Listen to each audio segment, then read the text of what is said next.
Well, perfect that we get to begin with Miss McMullen Bushman. I don't know if you have thoughts particularly on ways that land managers need to consider conservation and recreation in this context. Yeah, I think that, we need to think about the fact that people experience places differently. People use places differently, and we need to take that into account when planning. Like, we have to have all of the voices at the table, and so that we're making decisions that are really inclusive of those different uses. For the longest time, I've worked in conservation, environmental education for 23 years. But for the longest time growing up, I never thought I was outdoorsy. Even though I did things outdoors all of the time, when I pictured someone who was outdoorsy, I pictured mostly people who were doing recreation outdoors activities, like someone scaling the side of the mountain or hiking a 14er, or, like these kind of like outdoor recreation. And, I spent so much time outside down at the creek, IDing animals, so much time outside, picnicking with my family, church picnics, all of these, gardening with my grandmother, all of these different ways that I used the outdoors and was connected to the outdoors, but I didn't realize, right? So we have to do better in telling that story and better in considering different uses. I mean, our population is shifting so drastically, right? And more, we are going to have people who don't look like the people who've predominantly used these spaces involved, right? Using these spaces. And we have to realize that there's a different perspective there, especially in different communities.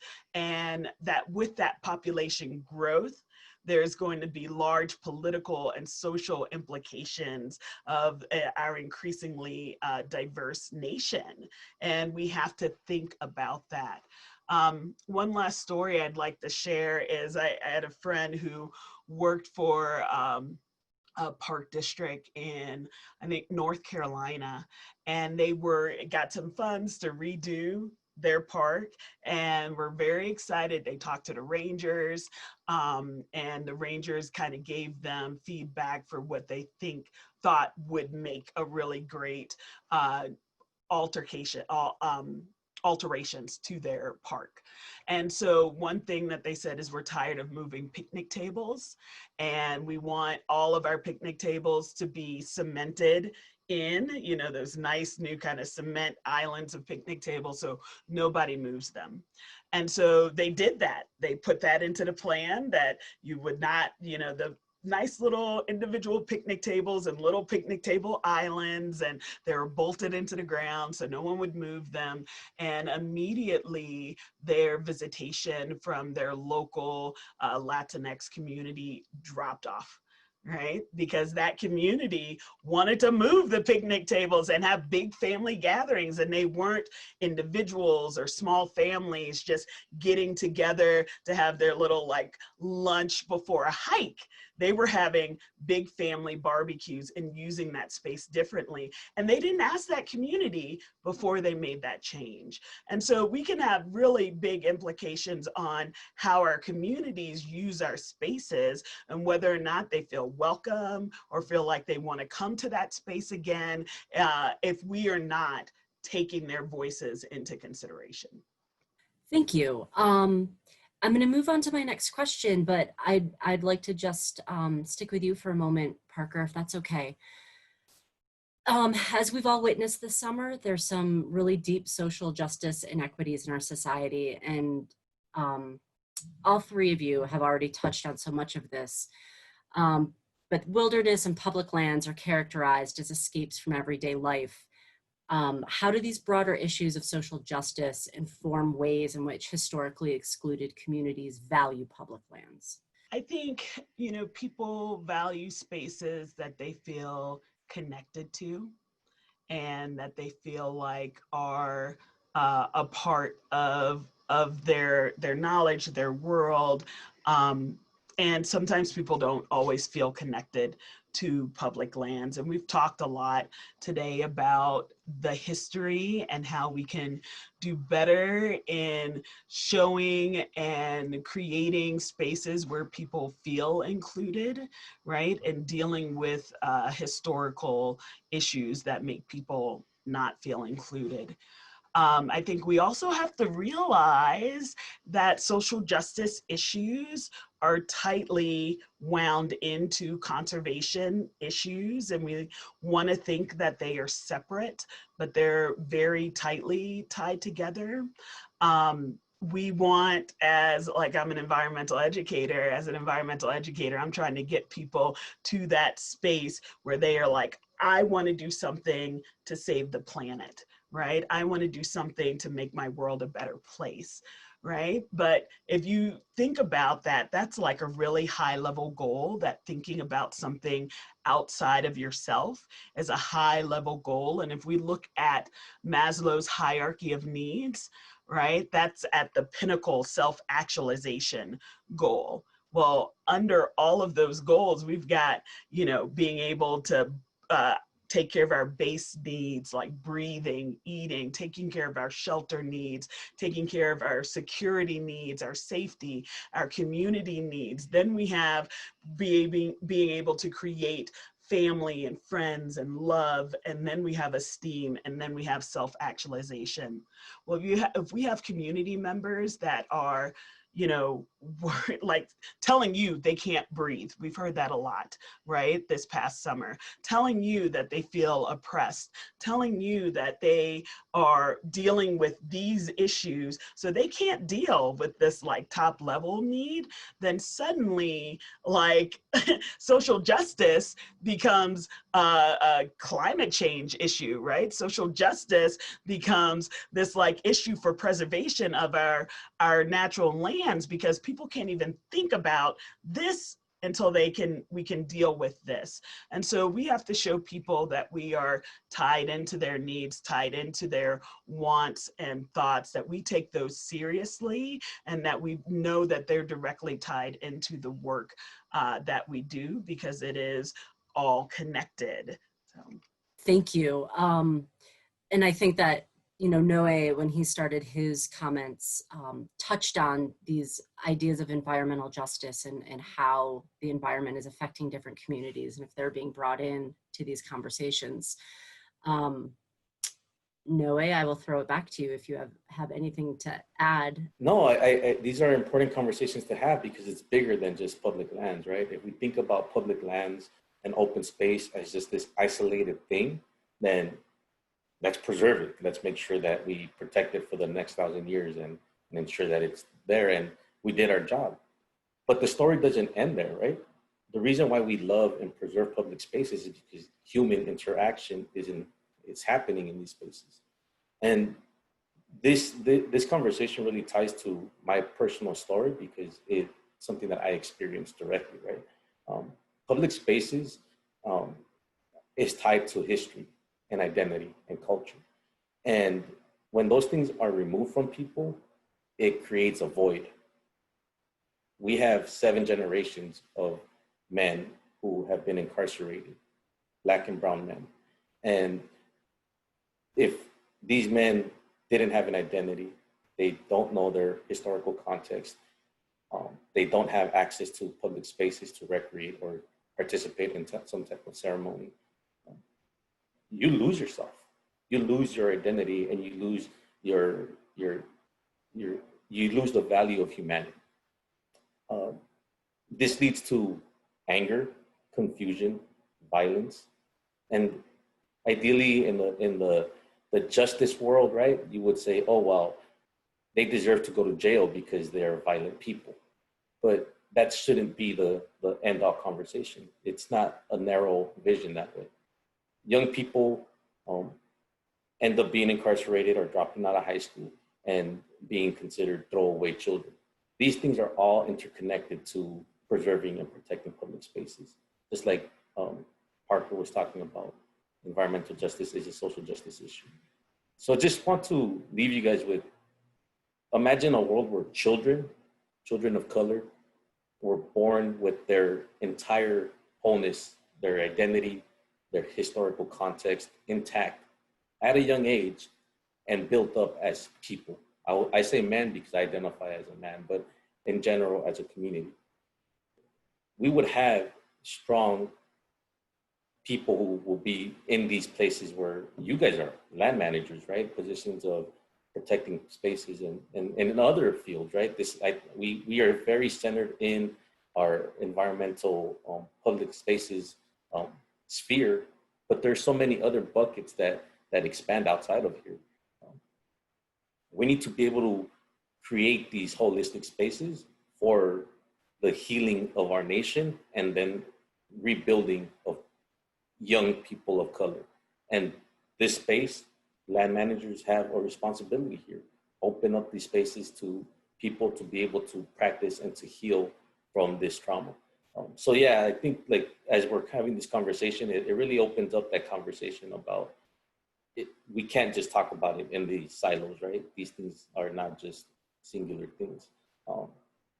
But I'll leave it there in terms of thinking about it as the implications and the consequences to not having access to public spaces leads to the problems that we see. Black Lives Matters isn't screaming Black Lives Matters just because, right? We're screaming Black Lives Matters because Black Lives Matter in state parks, right? So that's the way we need to make it relevant to each other. So I'll leave it there. Thank you.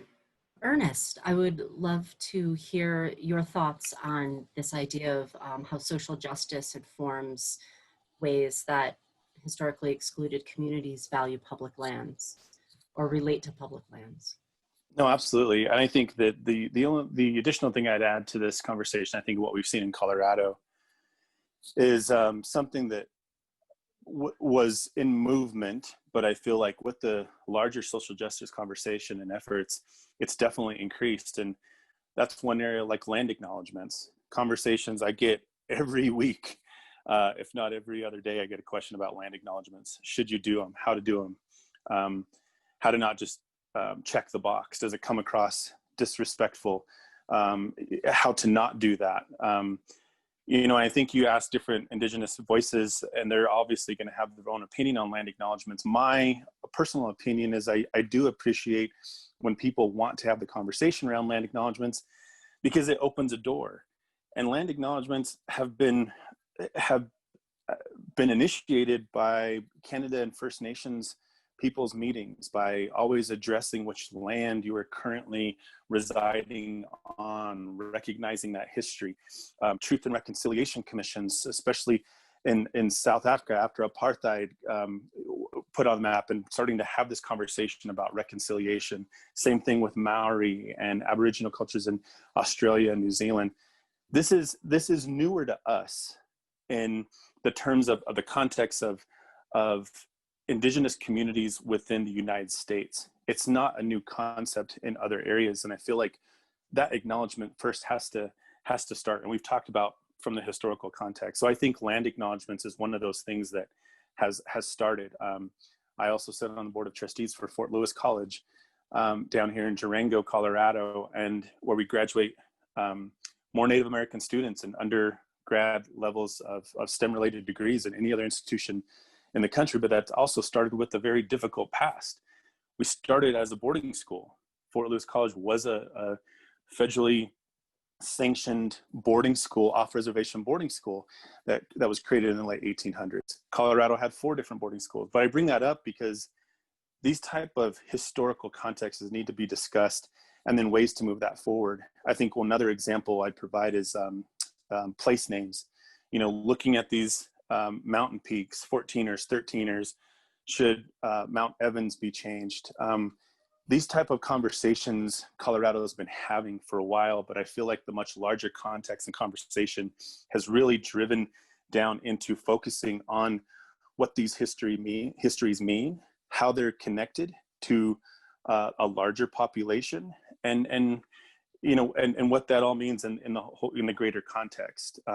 The Gore Mountain Range process to change in Summit County and working with Ute tribes to, once folks started hearing about Lord Gore, they never stepped foot in Colorado. All these areas, people are asking, well, how did that place get named after that person? So I think it's starting to get people thinking, and I feel like the conversation has only led more awareness and really of a more focused intent around how we view our public lands. And I'll just also end with, when Colorado brought outdoor recreation, the outdoor recreation show to the state from Utah, that second year, we had the first ever Tribal Leaders Summit to talk about outdoor recreation.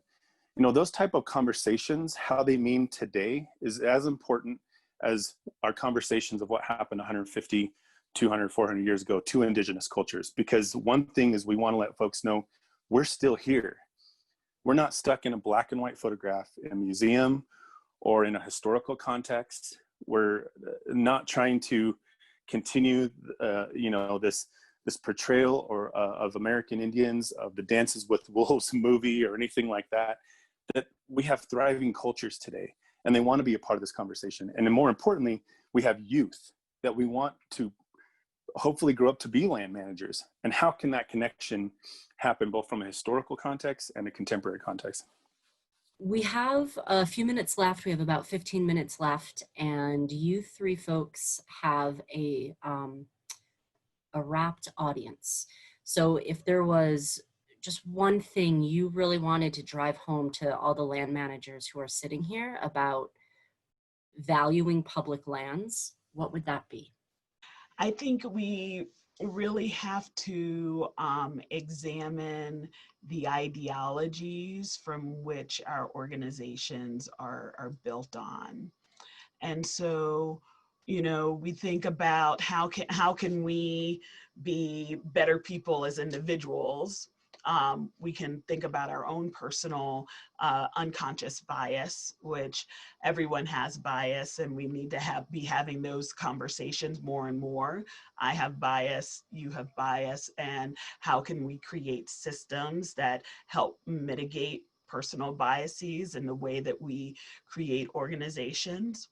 But then we need to look at, so if everyone has bias, that means that even people who created our organizations from the very roots, from the very beginning, they had bias as well. And, it's a human condition. So it's okay to talk about. We're not trying to tear down historical figures and render their legacies to dust. We're just trying to examine the bias that's been built into the system, examine what are the base roots of the ideologies that created our institutions. And when we can follow an ideology all the way through, then we can start to see how those ideologies have affected our the development of things. So if we have an ideology that, within being outdoors, we have a bias towards remote, rural, pristine nature, right? So what does that mean? We create policies maybe that, we don't want a lot of people, right? We don't want big families to come. I know my family, my father lives with me. I've got 3 kids. That's 6 people right there just in my immediate family. And then if you add a brother-in-law and sister-in-law or a cousin or 2, and we try to go camping, now we can't find a campground that allows more than 5 people or more than 4 people in your camp reservation, right? So we can't go camping as a team. And so how do those ideologies then work their way into the policies that we set for how people use the land?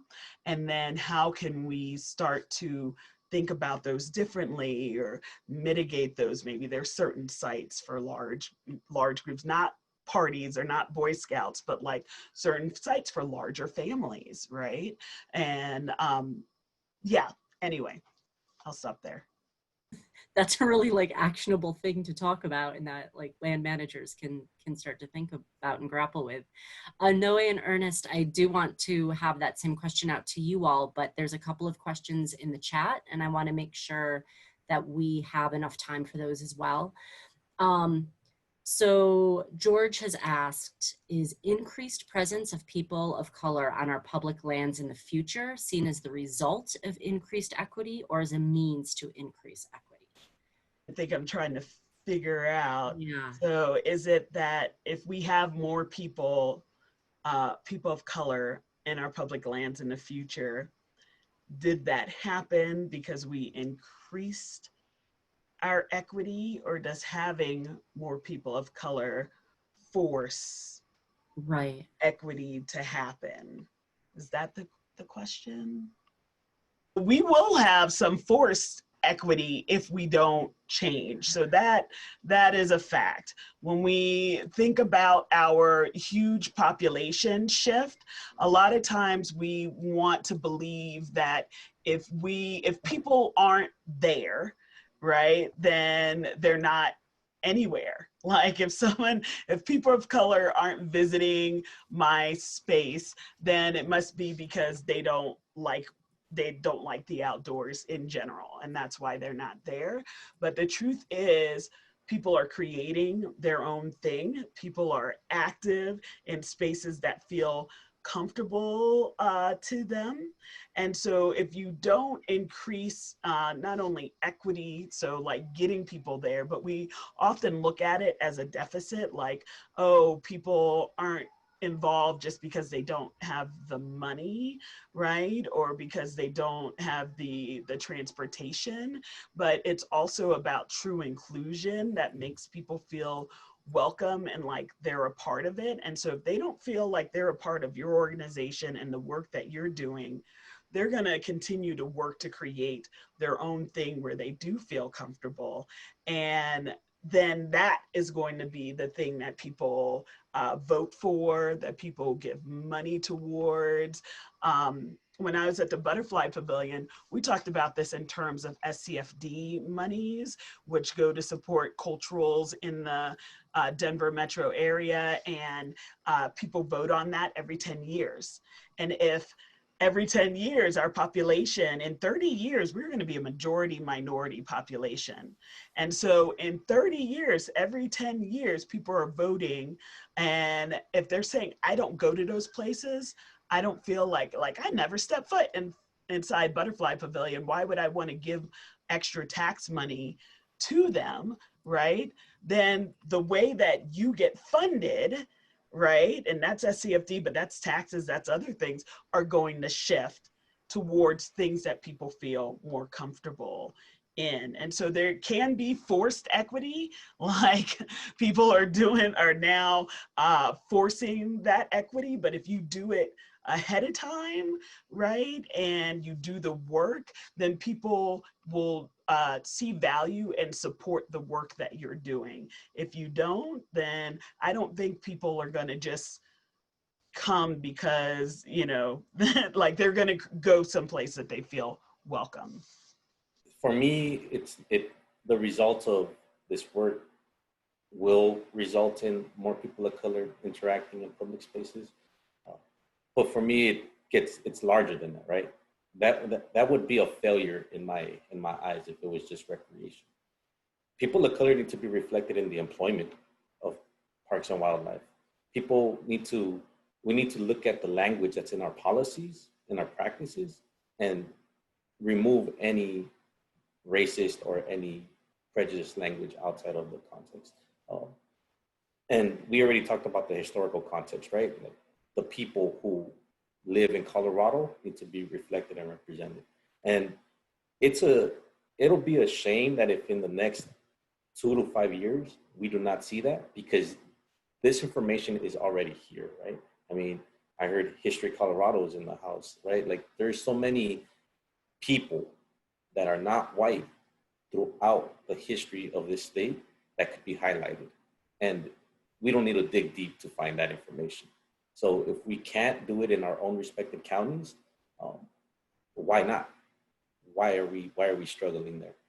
So I mean, I want to throw a ball back to land managers and say, like, here's your homework, right? Dig deep into your prospective workspace and find the people. I mean, you could literally dig and find bones, or you could dig into the history books and find those people and those stories that are going to shine, because they're there. Thank you. Thank you for that, Noe. And I'm at History Colorado. And yeah, we have not always done a great job of telling stories of non-white people. It's very white settler oriented. I hope that we are working on changing that. But yeah, keep nudging us. Or more than nudging us. Randy has a follow-up for you. And he asks, should people of color be reflected in the appearance of the public land as well? I think you were sort of answering it as I was typing it. Because yes, the answer, which is the culture, you know, and it's just a question. What I was feeding was, you know, it should be reflected by, you know, you want to see it in the employment and the people that work there. And I think what follows is then the culture ends up being incorporated into the development of the land and the management of the land itself. That it reflects those values, those cultural values that come from, absolutely, you know, the different people. Absolutely. I think Parker said it well, where it's like, you're going to invest in something, right, that you want to be invested in. If you feel included, you're gonna continue to participate and give. Yeah, absolutely. So we've got about 5 minutes of this session left. Ernest, I think I'm going to give you the final word and throw the earlier question back to you. If there was one thing that you wanted these land managers to take home with them about valuing public lands, what would you tell them?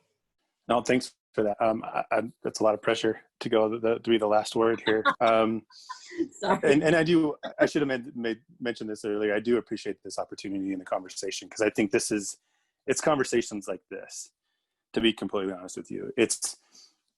I don't get that many opportunities to have these land managers around a table to be thinking outside of the box, or what we would consider the normal box. You know, you have a plan, you have your goals, you have a time frame, you have a certain amount of funding to do it. A lot of that is very cash strapped, and you're trying to get that done under budget. I get what all that process is. And I get it's time intensive, or time extensive. But I also think that I often refer back, and we've touched base on it, this conversation is something that my father used to say, who was a longtime tribal leader. Every time you get frustrated meeting with federal agencies and constantly fighting for underfunded programs and projects coming to Indian country, he'd often say, if you're not at the table, you're on the menu. And I feel like in this conversation, not just indigenous cultures, but the more that you are thinking of including those additional voices, are going to include those opportunities, and to be okay with being uncomfortable about not seeing an end goal in sight, meaning inviting those conversations and letting, in my experience, indigenous voices drive those opportunities. You know, when I was working with the state, if I went down to rural Colorado, or if I went to, especially to tribal communities, and said, I'm from the government and I'm here to help, I mean, the door is going to get slammed in my face faster for so many good reasons.